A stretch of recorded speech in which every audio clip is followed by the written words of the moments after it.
Good morning बच्चों, आपका स्वागत है आपके अपने यूट्यूब चैनल गौतम सर में। आज फिर हम हाजिर हैं अटल बिहारी वाजपेयी मेडिकल यूनिवर्सिटी की तरफ से जो जीएनएम का एंट्रेंस टेस्ट कराया जा रहा है, जिसका नाम यूपी जीईटी है।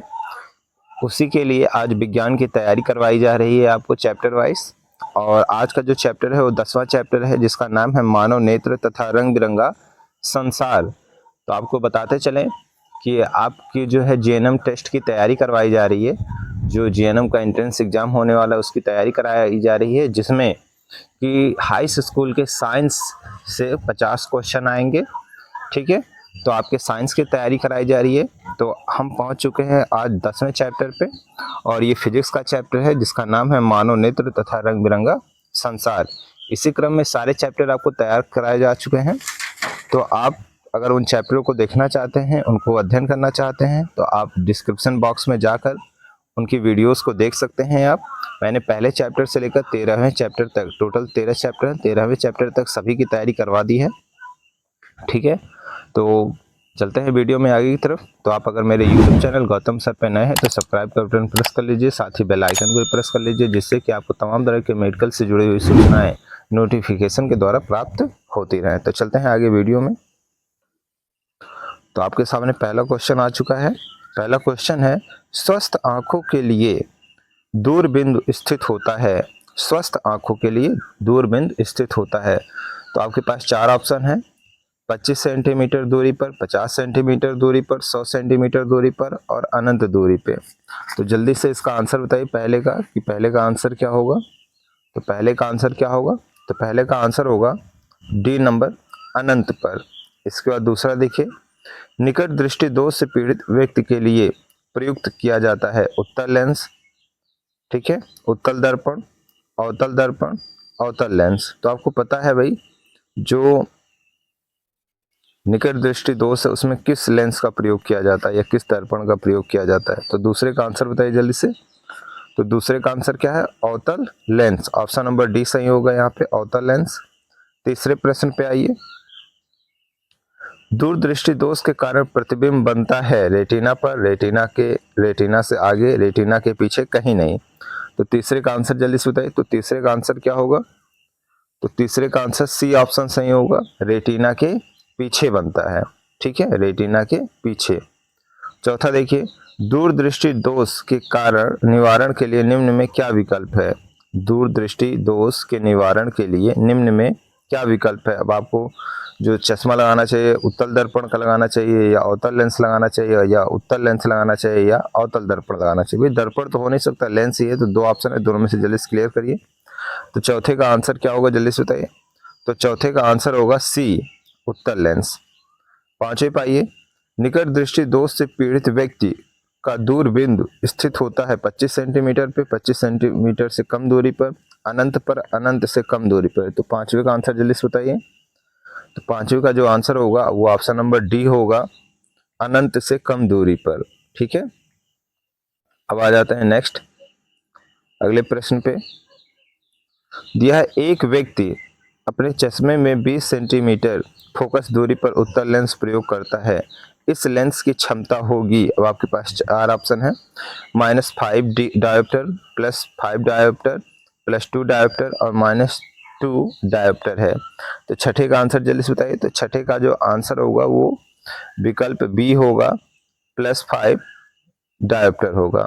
ठीक है, इसका दिया है, मानव नेत्र में रेटिना पर बनने वाला प्रतिबिंब, मानव नेत्र में रेटिना पर बनने वाला प्रतिबिंब सीधा होता है परंतु उल्टा दिखाई देता है, उल्टा होता है परंतु सीधा दिखाई देता है, सीधा होता है तथा सीधा दिखाई देता है, उल्टा होता है तथा उल्टा दिखाई देता है। तो सातवें का आंसर बताइए क्या होगा। तो सातवें का आंसर होगा विकल्प नंबर बी, उल्टा होता है परंतु सीधा दिखाई देता है। दिया है, मानव नेत्र द्वारा किसी वस्तु का प्रतिबिंब बनता है कार्निया पर, आइरिस पर, पुतली पर, रेटिना पर। तो आठवें का आंसर बताइए जल्दी से क्या होगा। मानव नेत्र द्वारा किसी वस्तु का प्रतिबिंब बनता है, कहाँ बनता है, जल्दी से बताइए आठवें का आंसर। तो आठवें का जो आंसर है वो कहाँ बनता है, रेटिना पर। ठीक है, अभी देखिए ऊपर वाले प्रश्न में आपने क्या लिखा, मानव नेत्र में रेटिना पर बनने वाला प्रतिबिंब, ठीक है, और यहाँ पर क्या कह रहा है, मानव नेत्र द्वारा किसी वस्तु का प्रतिबिंब बनता है, तो स्वाभाविक चीज इसका ऑप्शन क्या होगा, डी वाला होगा, रेटिना पर। फिर दिया किसका दृष्टि क्षेत्र सबसे अधिक होता है, समतल दर्पण का, उत्तल दर्पण का, अवतल दर्पण का, उत्तल लेंस का। तो 9वें का आंसर जल्दी से बताइए क्या होगा। तो सबसे अधिक होता है, बताइए दृष्टि क्षेत्र सबसे अधिक किसका होता है, तो यहाँ पर 9वें का जो आंसर होगा वो ऑप्शन नंबर डी होगा, उत्तल लेंस का। फिर दिया है 10वां, देखिए न्यूनतम प्रकीर्णन किस रंग का होता है, यानी सबसे कम ऐसा कौन सा रंग है जो कम फैलता है, या अथवा करके इसी को पूछ लेगा इस तरीके से, प्रकाश के किस रंग का प्रकीर्णन सबसे कम होता है, या इसी को इस तरीके से पूछ लेगा, जब श्वेत प्रकाश एक प्रिज्म से गुजरता है तो प्रिज्म के आधार से दूरस्थ प्रकाश का रंग होता है, तो नीला होता है, हरा होता है, लाल होता है, बैंगनी होता है। बताइए जल्दी से क्या आंसर होगा इसका। ठीक है, 10वें का आंसर आपको बताना है। तो 10वें का जो आंसर है जल्दी से बताइए, तो 10वें का जो आंसर होगा वो सी होगा, लाल। ठीक है, लाल रंग। अब 11वें पे आ जाइए, एक श्वेत प्रकाश किरण जब किसी कांच के त्रिकोणीय प्रिज्म से गुजरती है तब उसके रंगों में अलग अलग विक्षेपण होता है, सबसे अधिक विचलन किस रंग के लिए होता है, इसी को अथवा करके इस तरीके से पूछेगा। कांच के प्रिज्म में जब श्वेत प्रकाश की किरण गुजरती है तो वह अपने अवयवी रंगों में विभक्त हो जाती है, किस रंग के लिए विचलन अधिक है, इसी को इस तरीके से पूछेगा। देखिए कई तरीके से प्रश्न पूछ सकता है, इसलिए अथवा करके सारे प्रश्न है, और देखिए कितना इंपॉर्टेंट है। श्वेत प्रकाश जब प्रिज्म से गुजरता है तो सर्वाधिक विचलन होता है, और इसी को अथवा करके इस तरीके से पूछेगा, जब श्वेत प्रकाश कांच के प्रिज्म से गुजरता है तो प्रिज्म के आधार की ओर अधिकतम झुकी प्रकाश किरण का रंग होता है।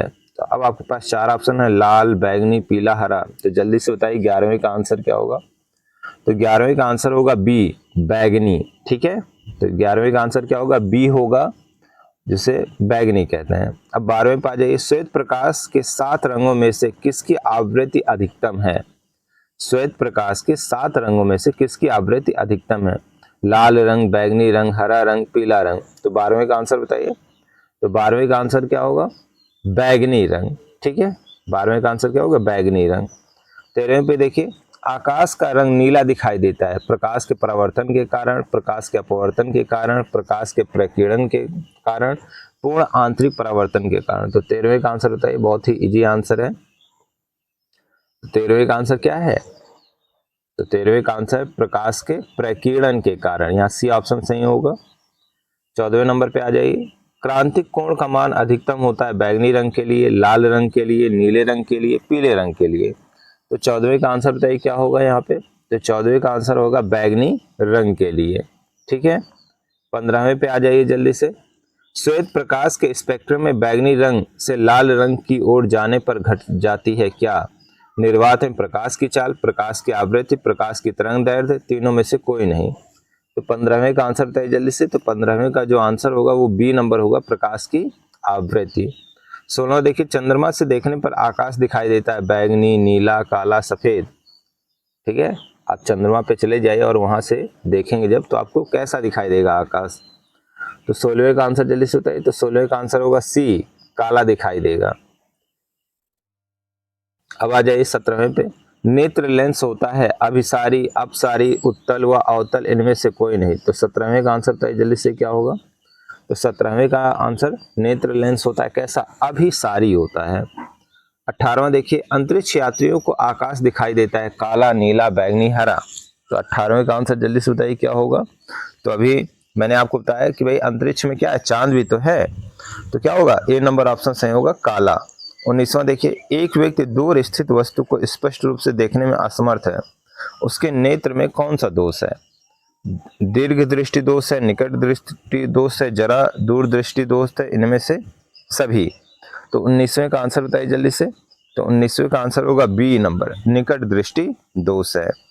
20वां देखिए, एक सामान्य आंख वाला व्यक्ति किसी वस्तु को सुस्पष्ट रूप से देख सकता है, पर यह यदि वस्तु की दूरी आंख से 50 सेंटीमीटर से जो है 100 मीटर के बीच में हो, 25 सेंटीमीटर से अनंत के बीच हो, 100 सेंटीमीटर से 1000 मीटर के बीच हो, 25 सेंटीमीटर से 150 सेंटीमीटर के बीच हो। तो बताइए जल्दी से 20वें का आंसर क्या होगा। तो 20वें का आंसर होगा बी, 25 सेंटीमीटर से अनंत के बीच हो। अब 21वें का आंसर बताइए। श्वेत प्रकाश की किरण के प्रिज्म से गुजरने पर किस रंग के लिए न्यूनतम विचलन होता है? हरा, पीला, लाल, बैंगनी। तो 21वें का आंसर बताइए क्या होगा? तो 21वें का आंसर होगा सी नंबर, लाल। ठीक है, 21वें का आंसर क्या होगा? सी नंबर होगा, लाल। अब आ जाइए नेक्स्ट अगले प्रश्न पे। लास्ट प्रश्न है ये 22वां। ठीक है, नेत्र लेंस की फोकस दूरी में परिवर्तन किया जाता है पुतली द्वारा, दृष्टिपटल द्वारा, परितारिका द्वारा, पश्चिमाभि मांसपेशियों द्वारा। तो 22वें का आंसर बताइए जल्दी से क्या होगा? तो 22वें का आंसर होगा डी नंबर, पश्चिमाभि मांसपेशियों द्वारा। ठीक है, जो आंख के पीछे पेशियां होती है जो आंख को चलाने का कार्य करती हैं, तो पश्चिमाभि मांसपेशियों द्वारा। तो यहाँ पर देखिए 22 क्वेश्चन आपके कंप्लीट हो चुके हैं। तो आपको वीडियो कैसी लगी? अच्छी लगी तो लाइक करें, शेयर करें और कमेंट भी करें। ठीक है, और साथ ही साथ आपको अगर किसी चीज़ की समस्या है, मेडिकल से रिलेटेड कोई प्रॉब्लम है, तो आप मुझे कमेंट करके पूछ सकते हैं। ठीक है, और साथ ही साथ अगर आपको पीडीएफ चाहिए तो आप मेरे जो टेलीग्राम लिंक है उससे ऐड हो जाइए, जिससे समय समय पर आपको सारी पीडीएफ प्राप्त होते रहे। तो आज की वीडियो बस इतनी। इसी के साथ जय हिंद, जय भारत, गुड बाय। अपना ख्याल रखिए और तैयारी करते रहिए बच्चों।